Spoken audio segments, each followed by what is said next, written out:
What do you have up here? Reports. Call to arms.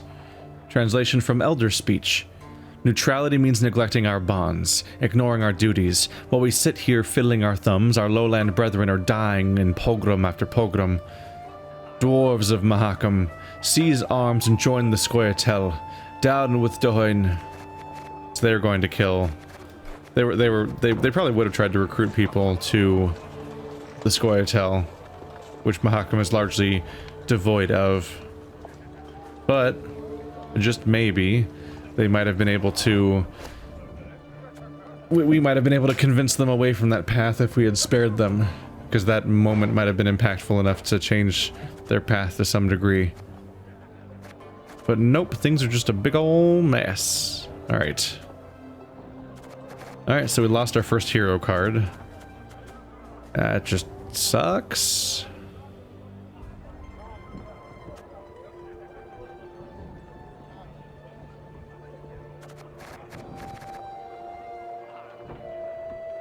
I think I want to try. I've been using this one for a while. Cooldown of 5, 3, 3.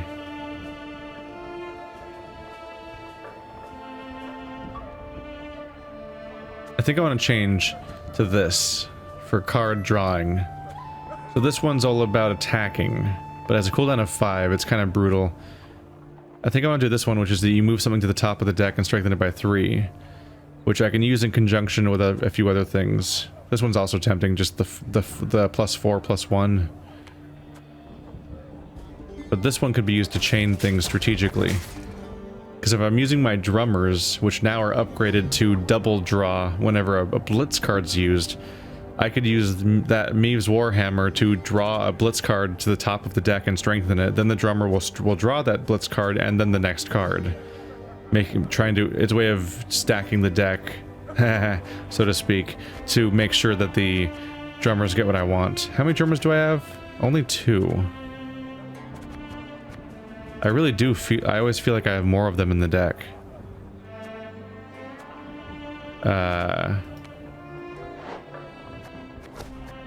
Let's add some drummers to the deck. Because 197 out of 200. I wanted to add more drummers to the deck because we've just lost Rayla, who was my card drawer. So we're going to focus more heavily on drummers again, I think. And using that ability will come in handy. And we still do have Renard and Xavier, which both have a bonus with the drummers that I can use, or anyone else, but I like the drummers. Because they are order, right? Yeah, of course, because, yeah, it's not like they're blitz. That would make them very powerful. I wanted to put another guy in my deck, but he's not going to fit under my total until I boost my total. Where is he? Yeah. I wanted more of these, but they cost 8. So much for that. Maybe in the future? Unless I want to replace something else? Maybe.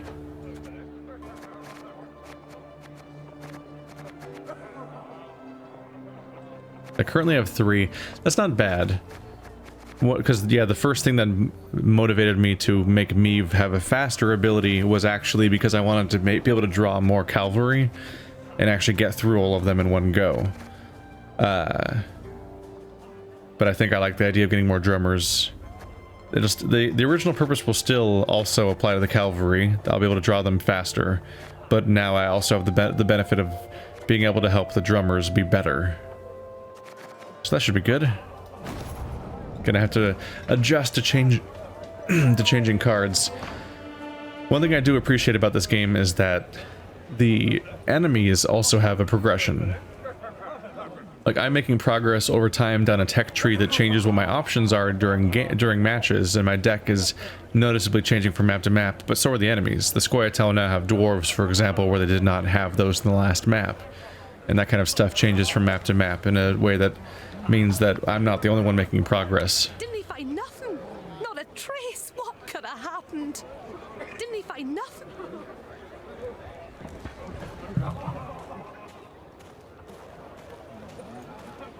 I'm a big fan of the truth, generally speaking. This is a strong example of when not to tell the truth, is what Rayla did here. She's been punished. Probably not as severely as she should have been for massacring 40 people against my will. But I glanced at Rayla, and I've found out that Rayla exists already in other Witcher games that take place after this one, so that's why she doesn't die in this game. Because otherwise, you probably should execute her for what she did, or punish her more severely than just being like, get out of here, get out of my sight. I mean, we saved her life, and that was the loyalty she had, was to do that behind our backs. The Queen noted a building with unusually lavish ornamentation, including shining bronze roof tiles and glistening rock crystal window panes. An important clan dwelled there, Gabor explained. The Breckenrigs. Could you introduce me? Meve asked. Perhaps I can convince them to intercede with Bruver on my behalf. The clan head, Iva, invited Meve to an exquisite feast. But when she broached the subject of the war raging just outside Mahakam's borders, the dwarf changed the subject at once. Looking around the interior, Meve quickly understood why. The walls were ordained with Nilfgaardian tapestries and rugs. Gifts from friendly Imperial envoys, no doubt. Meve prepared to leave, convinced she had wasted her time, when someone clasped her shoulder and pulled her into a darkened room. Her kidnapper turned out to be a young dwarf, female, it seemed, dressed in her nightshirt.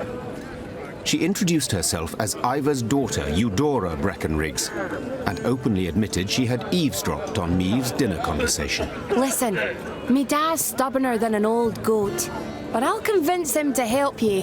For a wee favour, that is. What? I want you to steal something from the clan archive. Historiae Mahakamorum, 'tis called. See, me dad won't let me betroth me sweetekin Zoltan.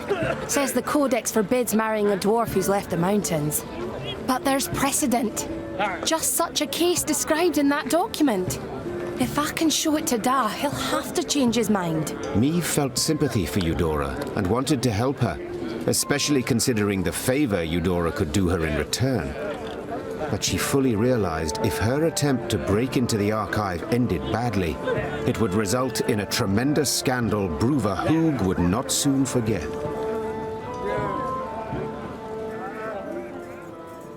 Oh, the call to adventure with great risk and mistakes made.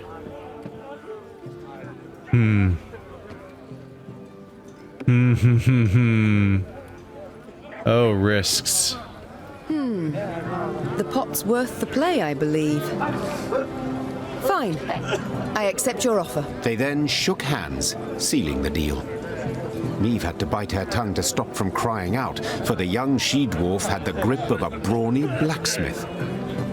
Meve returned to her company and, massaging her sore hand, presented Eudora's offer. Gascon volunteered for the task at once. Thievery's my forte. The dwarves won't notice a single mothball out of place. Ooh, could I not have Gascon, I wonder? I wonder if he's gonna give me, if he's gonna just automatically succeed at this mission for me, and maybe I would have failed if he wasn't in the party, because I don't know if there's a variable there or not. I don't know. Part of the exciting thing is not knowing which things may be variables or not. Like Rayla just blindsiding me in the middle of a side quest with that happening. Gascon snuck into the archive under the cover of darkness. Just as he was tucking Eudora's desired document into his cloak, he heard dwarven boots clanking down the stairs. Damn it! Gascon swore. I can't let them catch me. Ooh. Ooh. Okay. Mahakaman archives. I'm never going to be used to that word. Mahakaman. I think I always pronounce it with 3 syllables instead. At the campfire, Gascon had proclaimed himself a true master of stealth. He claimed he could cross the Novigrad market in full light of day. wearing naught but a jester cap with bells, and not a soul would notice. Well, the time had come for the Duke of Dogs to show his bark had some bite. To escape, move Gascon, light-footed, to the bottom right corner of the battlefield. Move Gascon using your leader. I'm curious, I have no idea how this is going to work mechanically. It's going to be a weird one.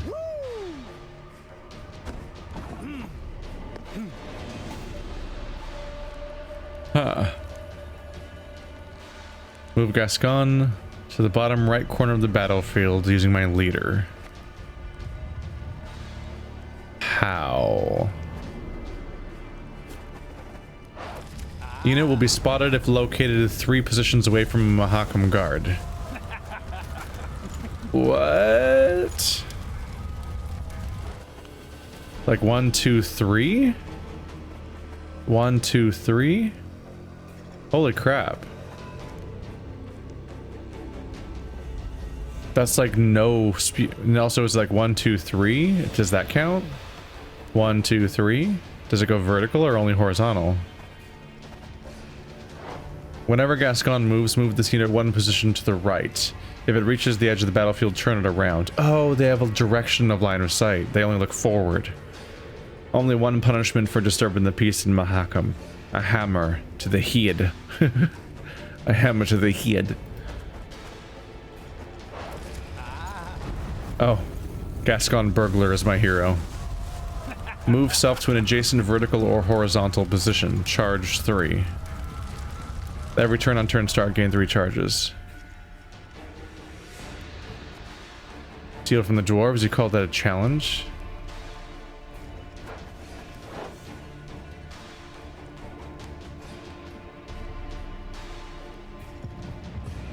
Whenever I move, move to the right. Huh. Does the other one say left right now? Yep. So they go the way they're facing by 1 tile every time I move. So I need to run 2, 3. I need to go straight down at first. Probably go like this as these guys go right, then sneak up behind these guys while they go the other way, and then well, when these guys turn back around, go this way. So I have to like snake. It's probably going to be all that this is. I'm a little concerned what happens during the enemy's turn, just because I get 3 moves per turn. They move when I move, but do they move up when? Do they move between turns? Okay.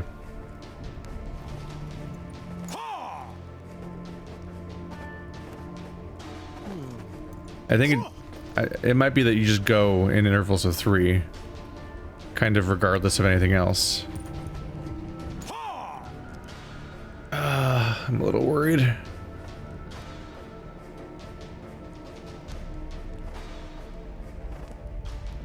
Oh shit, I didn't look at these guys.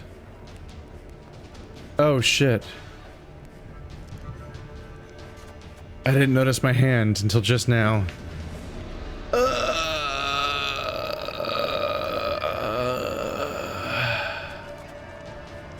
Shit. Oh, over there.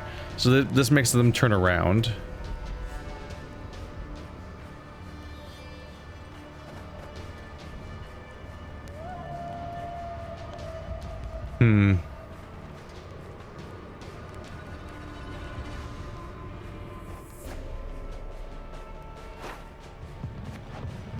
It's tempting, but this quest promised a threat if I fail, and I don't know if that's a real threat or not.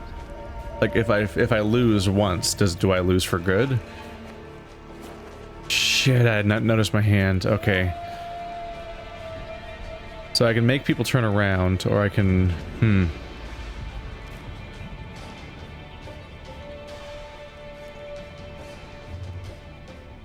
Let's turn this guy around instead. Who's there? Who's there? What a nub. That was close. Yeah. I did not notice my hand, which is a problem because you're required to use your hand.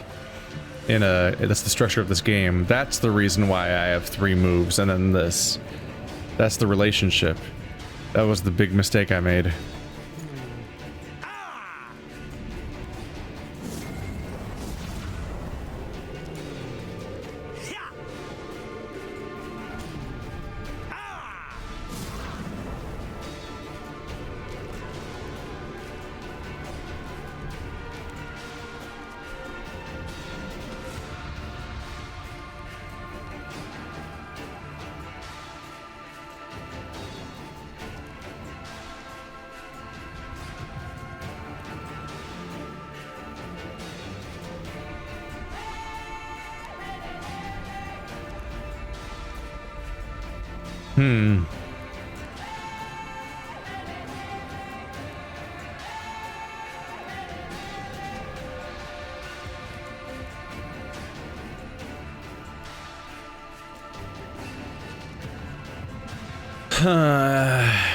If I wait, he'll move forward and turn around, but I'll still be clear for the first move.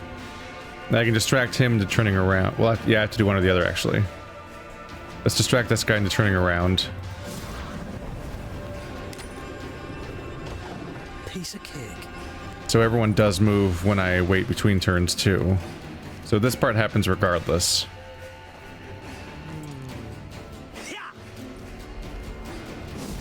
Now he's going to turn around. Not quite.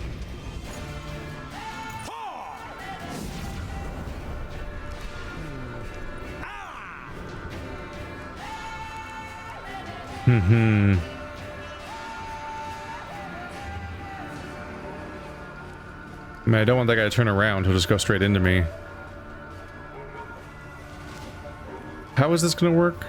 Is he going to immediately come after me? I don't know.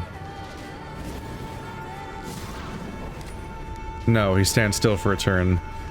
Oh, fuck. What, is he going to move? Shit. Who's there? Okay, cool. Okay, so I don't lose. I was gonna say this is kind of a lot to take on without a warm-up. Okay, so there aren't actually consequences. I was very worried. I didn't count out the actions correctly. Because there's a really particular sequence. Shit. So I think I would have won if I had used distract on one of these guys instead of held breath. Because what threw me off is he took two actions, one from held breath and one from the turn ending, which makes them take an extra move regardless.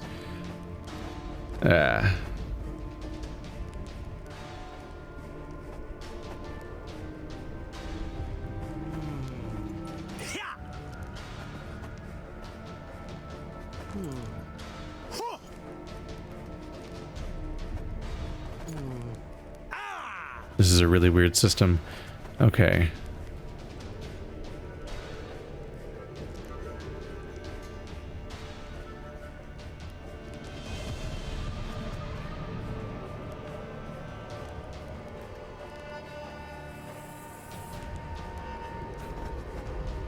Huh? Who's there?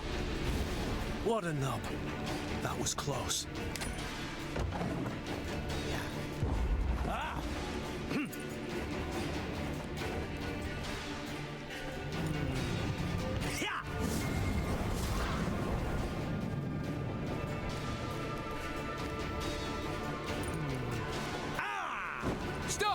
Wait, what?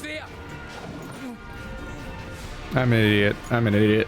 I just straight up didn't count that correctly. I don't know how I made that mistake. That was just stupid. Alright.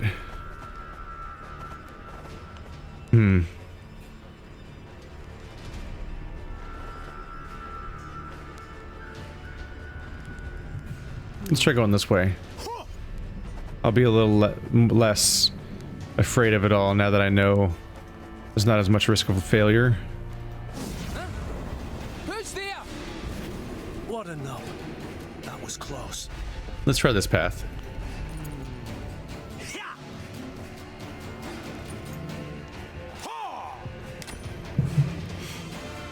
I'm about to lose, aren't I? Does he doesn't take a step yet, right? Okay, cool.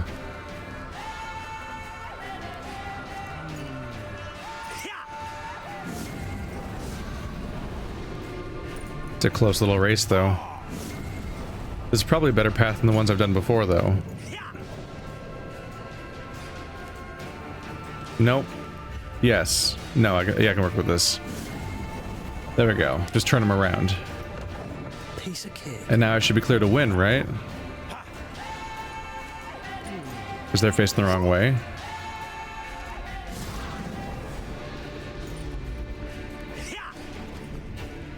I'm almost there.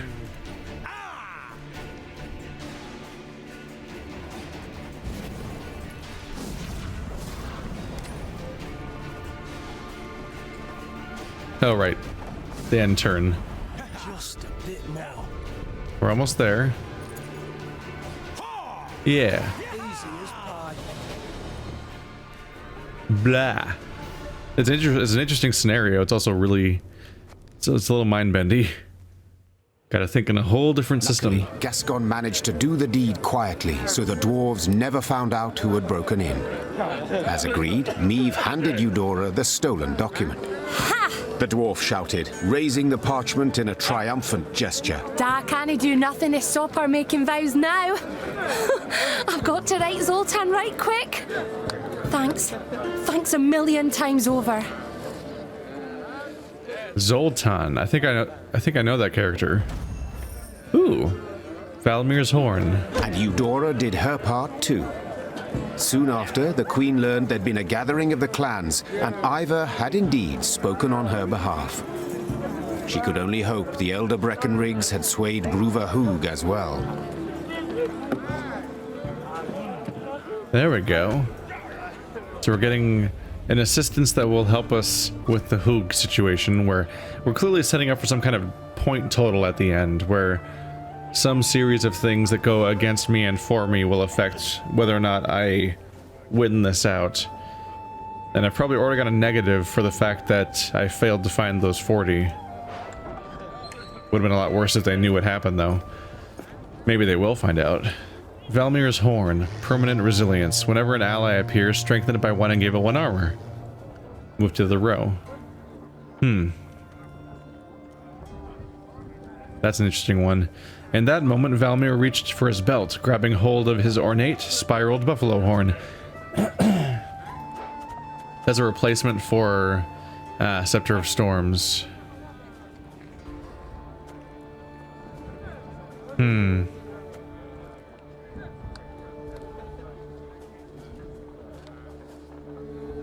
So this is damaging people. I used to have one that would damage people by 1 or 2. This is damaging people more consistently, but it's a damager. This one's pretty interesting. In that moment, Valmir reached for his belt, grabbing hold of his ornate, spiraled buffalo horn. I gotta try this one. I kind of inevitably just switch to the new trophy every single time. The trophies are really consistently compelling in a way that the trinkets aren't necessarily. They're really strong, which they know they have to be because they're going to single-handedly fill an entire slot. We have 1 armor, 1 strength, and 1 power on every unit. I'll take it, and that armor will stack nicely with that upgrade when I eventually get it, hopefully. How far are we from that? Probably a while.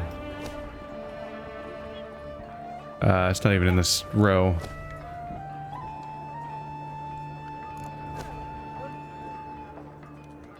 $2,500 wood. I need so much wood. I never have enough of it either. But when I get there, our characters are gonna have armor, damn it. Your Grace. Oh, look. Kind of that kind of chance. The owner of this trading post, a dwarf by the name of Branko Dahlberg, has invited you to browse his wares. How shall I respond? That I would like to trade for that damn wood. Because it's... wood, as far as I can tell, wood is way rarer than gold. So getting it, that was an almost 1-to-1 trade. That was a ratio of 4 to 5, which is pretty good. I think that's actually a net positive compared to the value of wood, which I think I always get way less of than gold. I think. I don't know. I'm pretty willing to trade for wood because those armor upgrades are clearly powerful. You can count on us, Queenie. Ivor'll be a wall at your back, stout and strong. You're no cold without a beard. What you poking me for? Ah, scrounging for coin, no doubt. Righty then, take this pouch and kindly get off my arse. What? You're no cold without a beard. Scrounging for coin. He just called me a queen a moment ago, and then switched that hard a different direction. Can I go that way? Can I go over there? Doesn't look like it. No.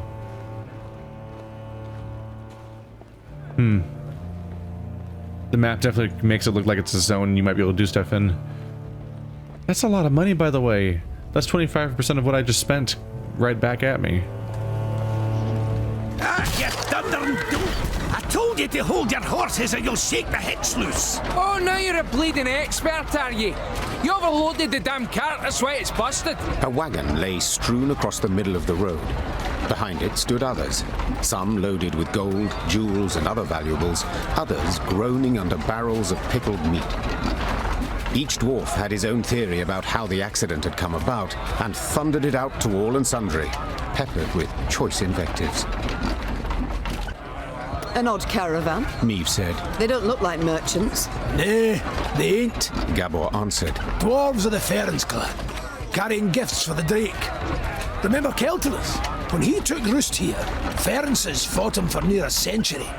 Then the dragon got weary of fighting and they realised he weren't going nowheres, so they cut a deal. He didn't bother them. They give him what he needs. Well, well. And these offerings they send often? Every week. Excuse me, got to separate them lads, for they tear out each other's beards. Hey there! Cool your idiot heads! Gabor managed to douse his brethren's fiery tempers, but the wagon still lay across the road, blocking all traffic. Queen, said Xavier. it is an easy repair. I have the tools, the parts. Need but your permission. Of course. Go see what can be done. Xavier did indeed make quick work of the problem. Within moments, the wagon was rolling smoothly down the road, good as new. Well, shaft me, your highness, said one of the dwarves. Your engineer's got a pate like stewed meat, but he kens his trade, that's for certain. I'll convey your words to him. Or at least part of them. Me and the lads will be on our way now, but first, take this. Bit of gold by way of thanks.